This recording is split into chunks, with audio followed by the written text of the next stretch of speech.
What is up, guys? Panther here, and we are back with our P4G Next Generation Week 10 match against General Tarheel and the Charlotte Charizards. About to say Charizard Charlotte. But anyways, guys, so this should be, this is definitely uploaded well after the Week 10 upload date, so we are a bit late on this one here. But we are catching back up on our videos. We are back from vacation, so we are here to bring content back. But anyways, Tarheel and I both are kind of in the same position. We're both, I think, 5-4 currently. He may be. No, I think he's 5-4. He's definitely 5-4. I think I'm a little bit ahead on differential, but that doesn't matter too much. But anyways, so the playoffs are just kind of a logjam right now through like the 5 through 8 teams. There's 2 other teams. Like the 5 through 10 teams right now are all like 6-4, 5-4, 5-5, all right there together. So we are one of those teams now, unfortunately, since we have lost the last 3 games straight. We were 5-1 at one point, now 5-4, and going into a very tough match here against our good friend Tarheel. So as you can see, team up on the screen, we have the Gudra, we have the Salazzle. Salazzle actually puts in a lot of work against his team. His fire resist is Yancey, who does not want to catch a acid downpour. I have the Sylveon just so Kyurem can't spam the outrage. I have the Jellicent as just kind of a blanket check for some of his other mons. I have the Mega Metagross because it just really goes in against his team here.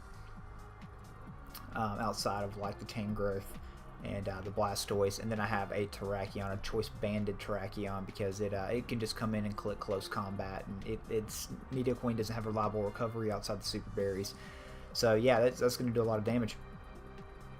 But anyways, so just looking at team preview here, I actually played this match while I was making dinner one night, and yeah, I didn't bring hazard removal, and he has an Acelgor, so I knew basically he was going to lead with the Acelgor. I didn't want anything. Acelgor is going to outspeed everything on my team. I have no Scarfers. I don't want anything taking too much damage. Gudra is really my best bet, because even if he wants to Bug Buzz, that's fine. If he wants to Gambit as well, that's fine. I don't lose anything just by leading Gudra. He's going to get either 2 layers of spikes, or he's going to Gambit and kill something. Either way, I just want to lead Gudra because it's my least most valuable teammate, and I just want to kind of just attack and pop this thing Sash just to kill it. But as you can see, he is just going to suicide bleed and set up his spikes. He has no reason to do anything else that's going to guarantee him damage on anything coming in every single time I switch. So yeah, that was my own fault for not bringing the Mandibuzz, but as you can see, Mandibuzz is pressured tremendously by his offense here in Kyurem and the Mega Diancie, so I didn't really see value in bringing it. And I figured if he did want to lead with his, or bring the Acelgor and try to spike stack me, or even if he wanted to try to bring Nidoqueen and Toxic Spike stack me, well, I had Salazzle for that, and that would be fine. So I don't want to over predict. I don't want to switch out here and him predict me and pop his Z move. So I just go ahead and stay in here and sack off my Gudra. It's the least most expendable member. I am perfectly fine with that. I can go out into my Terrakion. I don't know this thing's set. I know it's it was going to knock out Gudra either way, but he does not know if I'm Scarf, if he is Scarf. So I threatened him out, and I fire off this close combat, and that's banded close combat. I had a feeling this thing could definitely be Rocky Helmet. Rocky Helmet's been ran a lot against me this season, primarily for my physical attackers in Terrakion and Mega Metagross, and as you can see, that is the case here. So I'm taking spikes damage plus that Rocky Helmet, so that's really good prep there on Tarheel's part. But nothing really wants to switch on this banded close combat. That's Nidoqueen. That's a resisted hit. That's a lot of damage. So this thing really does a good job of breaking through Tarheel.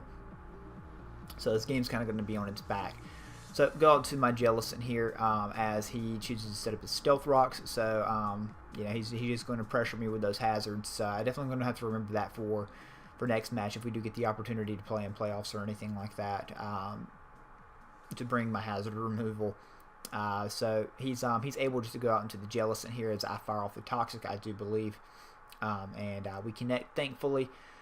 So we're able to Toxic that Tangrowth, which is going to really hurt this thing's longevity. And like I said, I got to get rid of this thing to open the door for Terrakion and my Mega Metagross. So we're able to get the Toxic off on that, and that really helps quite a bit. Definitely don't want to stay in here. He does not want to stay in either, just to take that toxic damage.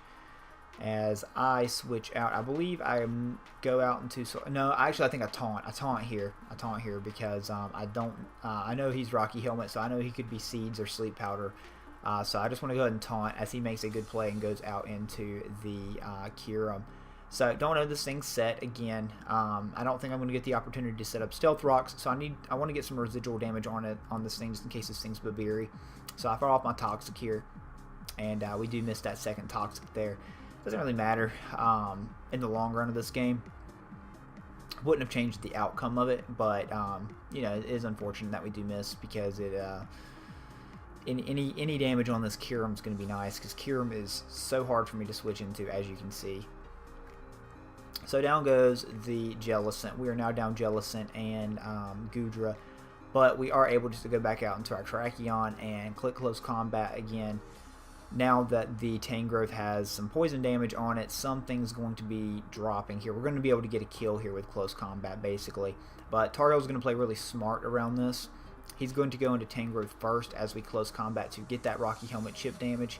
And as you can see, that plus poison is definitely going to be enough to put him in range of the next close combat. But he's able to get that Rocky Helmet off on us.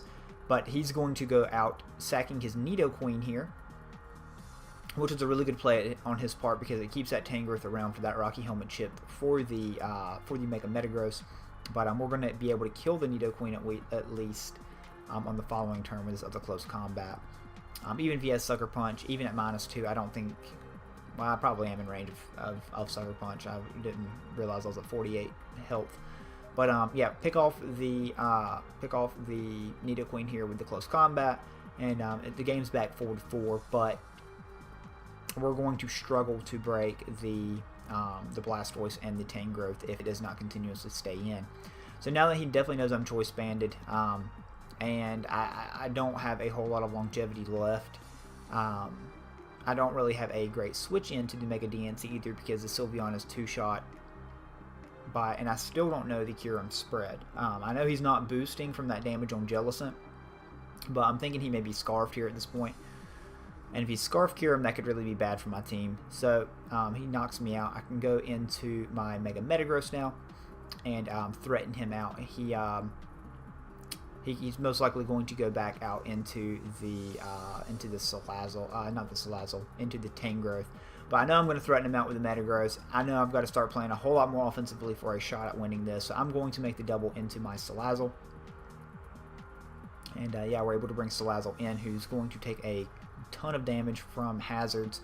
And we are actually modest Specs Salazzle here. So actually, I don't think we're modest. We're just Specs Salazzle.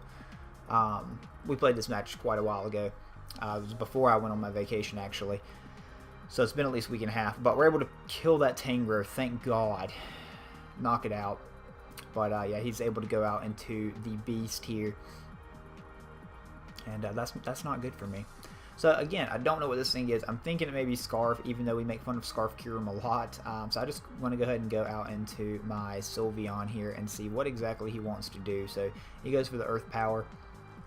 As you can see, we eat that up. So again, don't know if he's boosting or what. I know he's mixed here at this point, but Earth Power is really his best thing to hit the Mega Metagross with. And we see him bust a Z. He is the ICMZ. It doesn't matter if I would have protected or not there. I mean, he still kills me in the following turn because I'm going to take some damage through the Protect. So that it doesn't really matter. He's going to definitely be able to pick up this KO with the Sub-Zero Slammer because Z-Kyurem just kind of gets a kill with Free Shock every time. So Trixie's going to definitely die there from 55%. And we're down to our Mega Metagross, I think Mega Metagross and Salazzle here at this point. Yeah, Mega Metagross and Salazzle. So I know he's Z now, so I know I'm able to go out into my Metagross. I really do think that he is going to go into the Blastoise here, though. And that's I have to get damage on the Blastoise. So this is basically my last draw play. So Tarheel had the opportunity to choke here and go into Blastoise and let me hit it with Sludge Wave. If he were to do that, then I'm in very good shape with Mega Metagross because I do have BP to make sure there's no speed tie with this thing. So, but Tarheel does not choke. He makes the very good play here and just decides to sack the Mega Diancie. He knows that there's nothing that Diancie's going to be able to do to us here at this point. And yeah, Diancie's going to be able to pick us off with the Earth Power. It doesn't matter though. We pick up the poison. Still didn't matter even otherwise, because we still would have killed it with BP on the following turn anyways.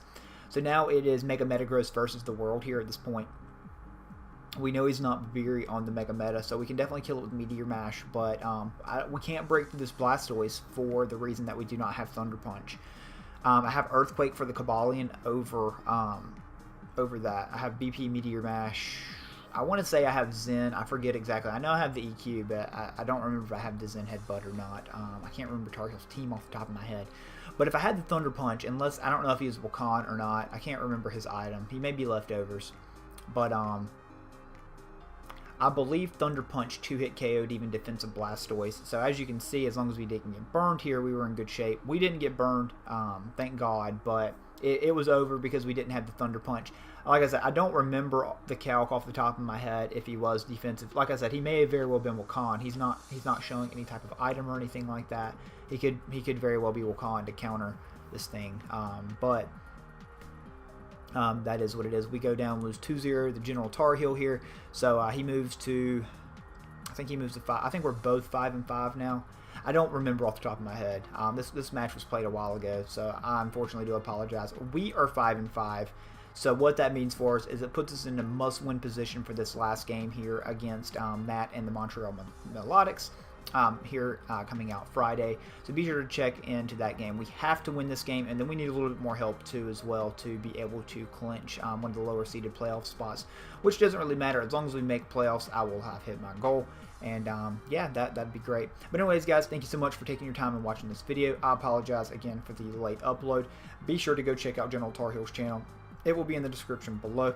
But again, guys, thank you so much for watching, and I'll see you next time.